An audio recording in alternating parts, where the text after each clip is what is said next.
Hello there. Welcome to Just the Dis. My name is Brian, and we talk about Blu-rays here. And I'm going to do just a quick video here about the Blu-rays from Warner Archive that came out in the month of August.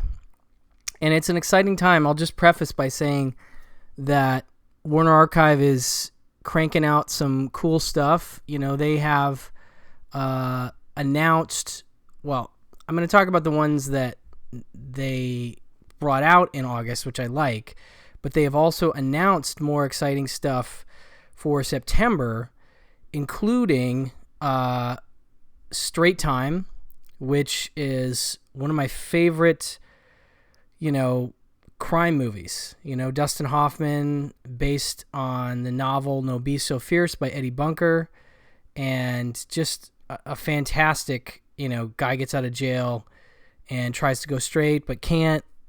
And he's got a crooked parole officer played by M. Walsh, who the Coens saw in that movie and then cast him in Blood Simple. Anyway, cannot wait for Straight Time. That's an all-timer that has been on my want list forever. Then they have The Santa Fe Trail, which is a Western from Michael Curtiz with Errol Flynn and Olivia de Havilland, which I haven't seen, so I'm excited about that.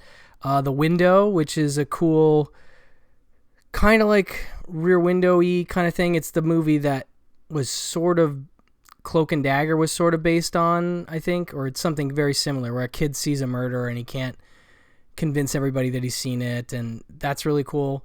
The Naked Spur, the movie by Anthony Mann with James Stewart and Janet Leigh and Robert Ryan and Ralph Meeker.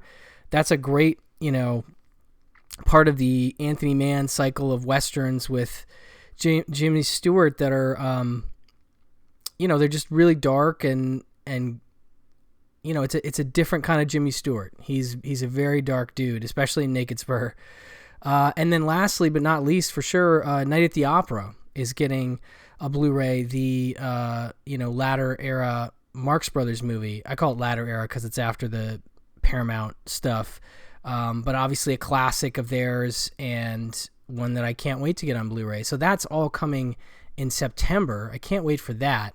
But I'm hoping for more exciting announcements like that in October. Maybe we'll get some good horror movies that we've been waiting for, that kind of stuff. But anyway, to the topic at hand, August titles. Here's another one. Like Straight Time, Prince of the City, Sidney Lumet's Prince of the City from, I want to say 1981. Yes. Is another all-timer for me. This is one of my favorite cop movies, and I think it's a bit underrated and underseen. I think even those who remember back in the day seeing the movie in the video store will recall that its epic length, it was a dreaded two-taper, and I think a lot of people, when they rented a movie and they saw two tapes, they thought, oh man, I'm going to have to watch part of it. I'm going to get up, change the tape. I got to rewind both tapes. Nah, I'm just going to rent Caddyshack instead. And that's not a ding against Caddyshack. I love Caddyshack. But I'm just saying, like, when we saw two tapes, I think a lot of us, you saw The Right Stuff. You're like, I'm not sure if I'm feeling two tapes tonight. So anyway, Prince of the City was a two-taper. It was even a two-DVD-er. They couldn't fit the whole movie on one DVD, if I recall. But now you get the movie on one disc, and I want to say it's like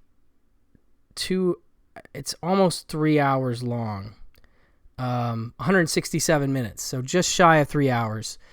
And again, it's like, something like The Wire is definitely taking cues from this kind of a movie.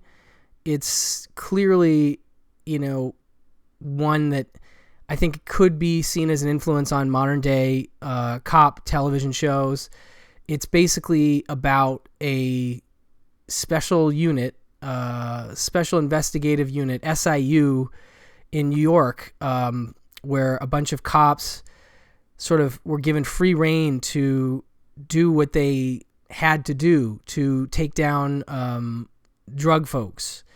And they kind of got a little crazy in terms of going outside the law. And it's based on a true thing. that really happened. It's based on a true guy. In this case, Treat Williams plays the lead character. His name's Daniel Cello, and he and his buddies, played by folks like I'm gonna misremember the entire cast, but it's actually a really deep bench kind of cast. There's a lot of great New York actors. There's some non-actors in the film as well, that I think work really well.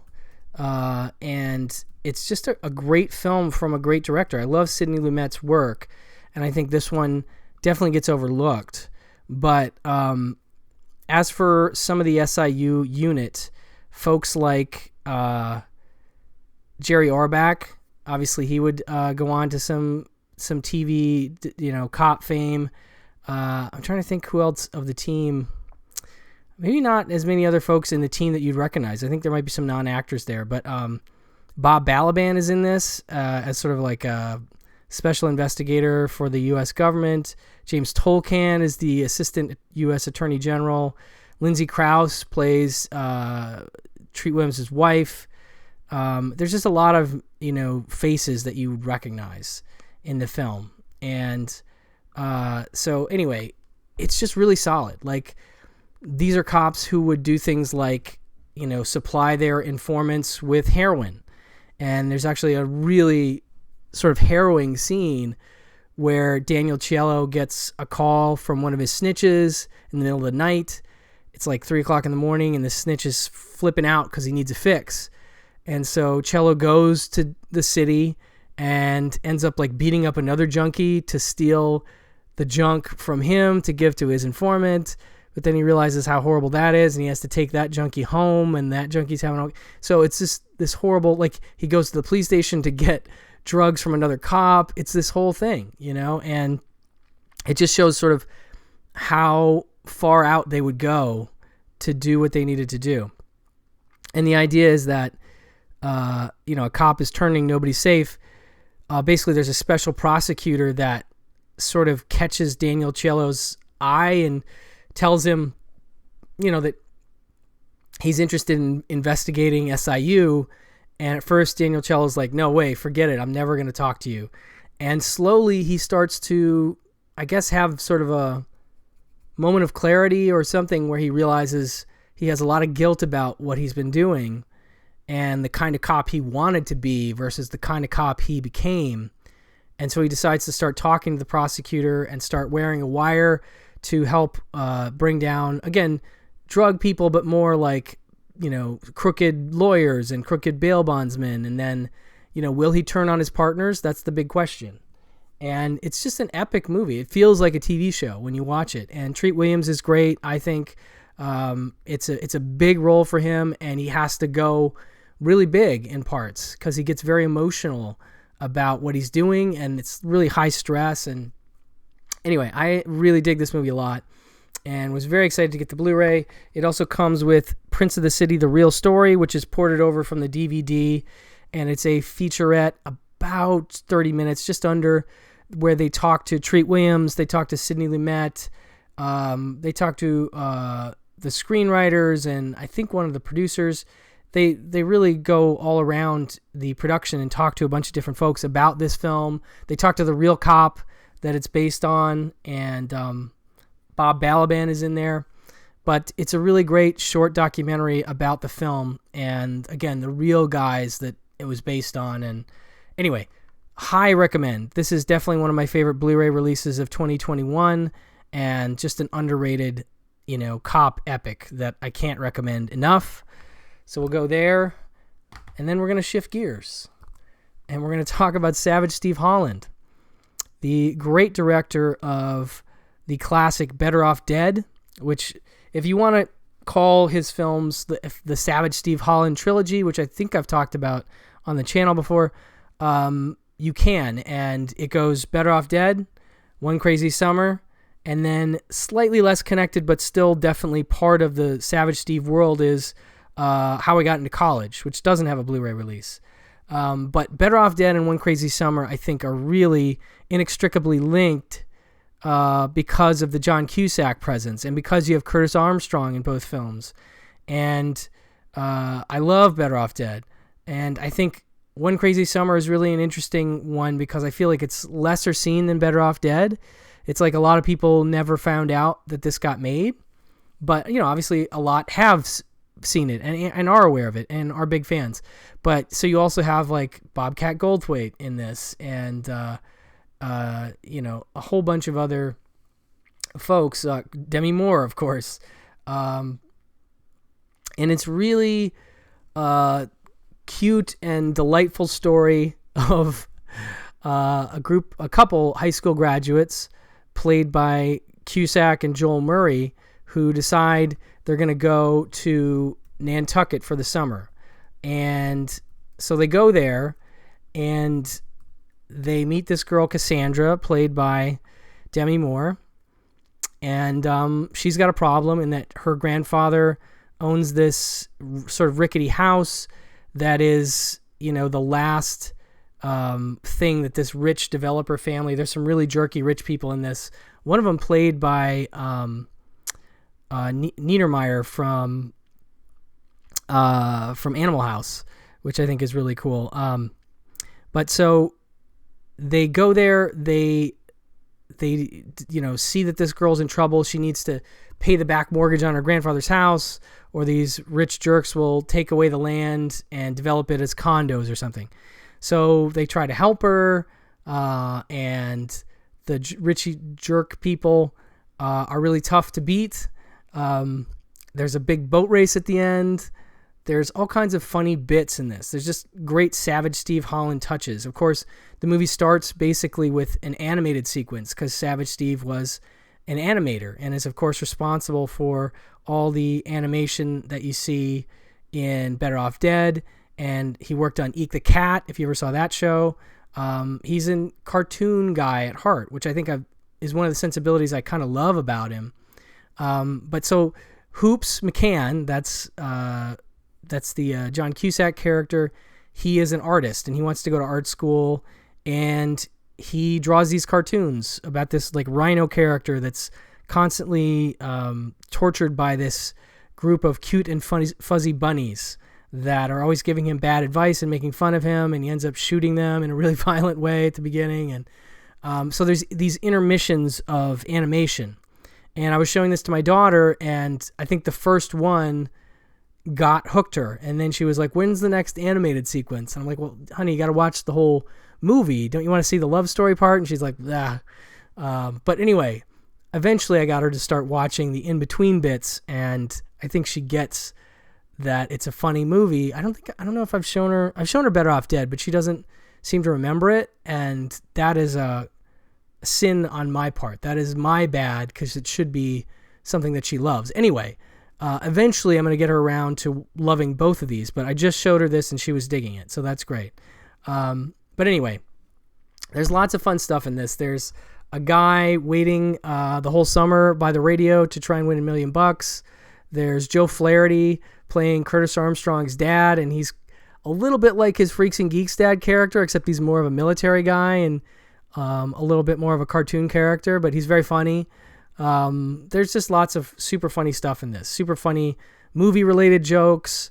It's got a really interesting Beach Boys soundtrack, which I didn't hear as much previous to this watch. There's just tons of big Beach Boys songs, which I assume is the Warner Brothers, side of things. They could either afford more, or maybe they had some connection to the rights to those songs. I don't know. But I was digging the Beach Boys soundtrack this time. Anyway, super goofy, super fun, and I know this has been one that a lot of people have wanted on Blu-ray for a long time, so I'm very excited to finally have it, and it looks great.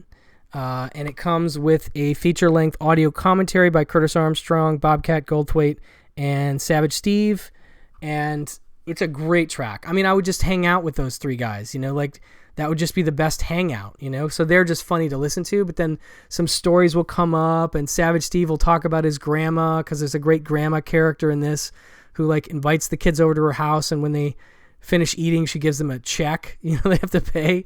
And Savage Steve tells this story about how his grandma like had this picture of some kids from a magazine in a picture frame, and that she would say to them, this could be a picture of you if you get a haircut and stuff like that. So I guess like Savage Steve is really incorporating a lot of his own life experience into this weird, heightened, crazy comic world. He's just got such a great sense of humor and throws in all these wonderful little touches, little throwaway gags constantly. And I just think that is a beautiful thing. So anyway, very excited to get this. Almost as excited as Prince of the City, but not quite.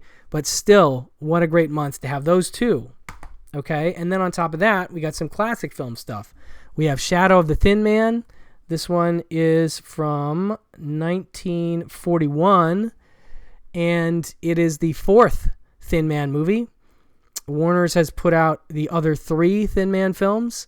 Warner Archive has put out the other the two sequels previous to this.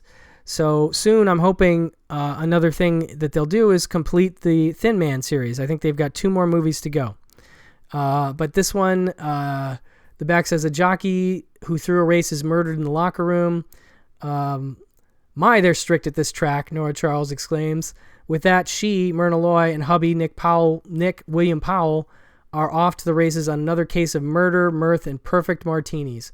Highlights of this fourth Thin Man include a visit to the arena for the evening's wrestling and dinner at Mario's Grotto, where no matter what anyone wants, the waiter insists upon the sea bass.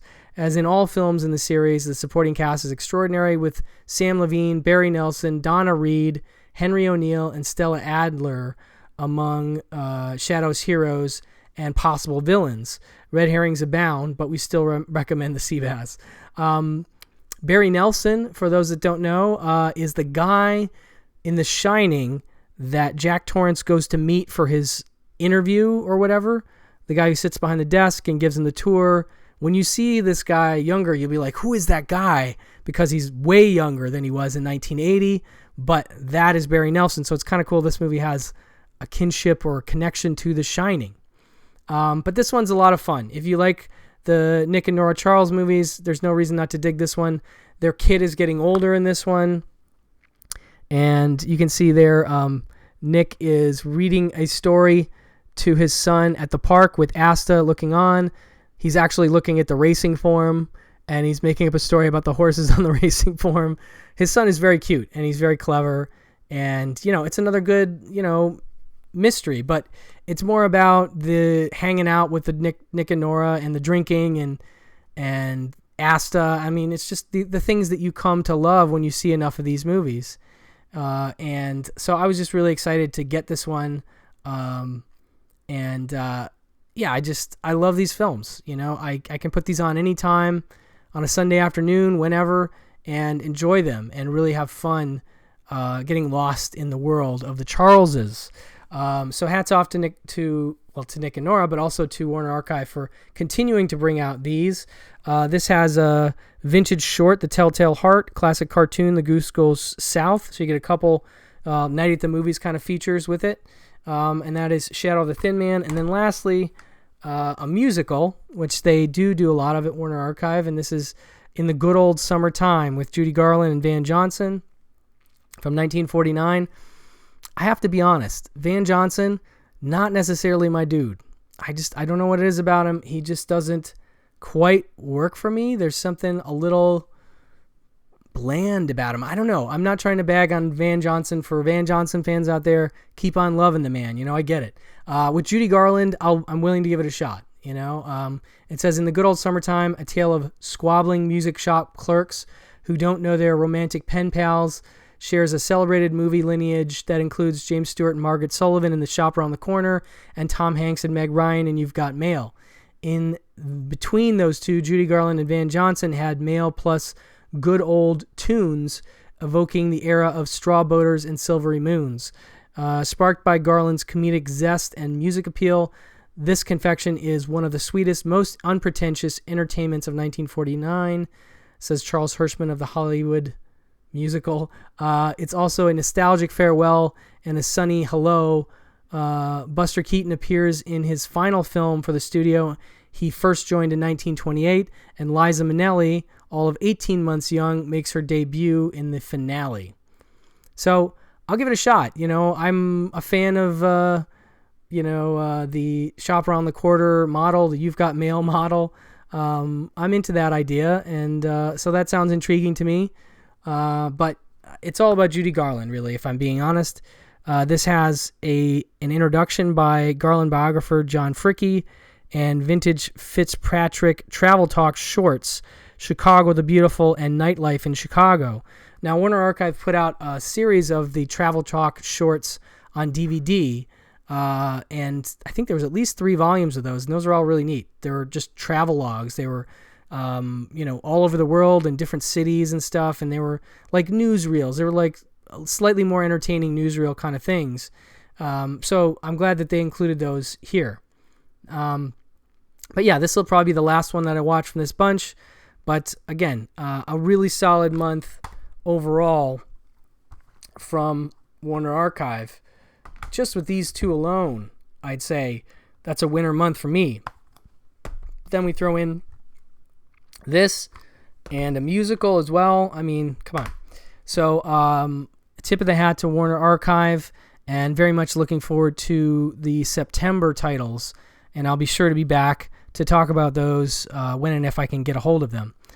So thank you so much for watching, and keep an eye on Warner Archive and what they're announcing for October. Fingers crossed for some really fun horror movies in there, and just some more general gems that they've been holding back until lately. So I will talk to you guys soon. Bye-bye.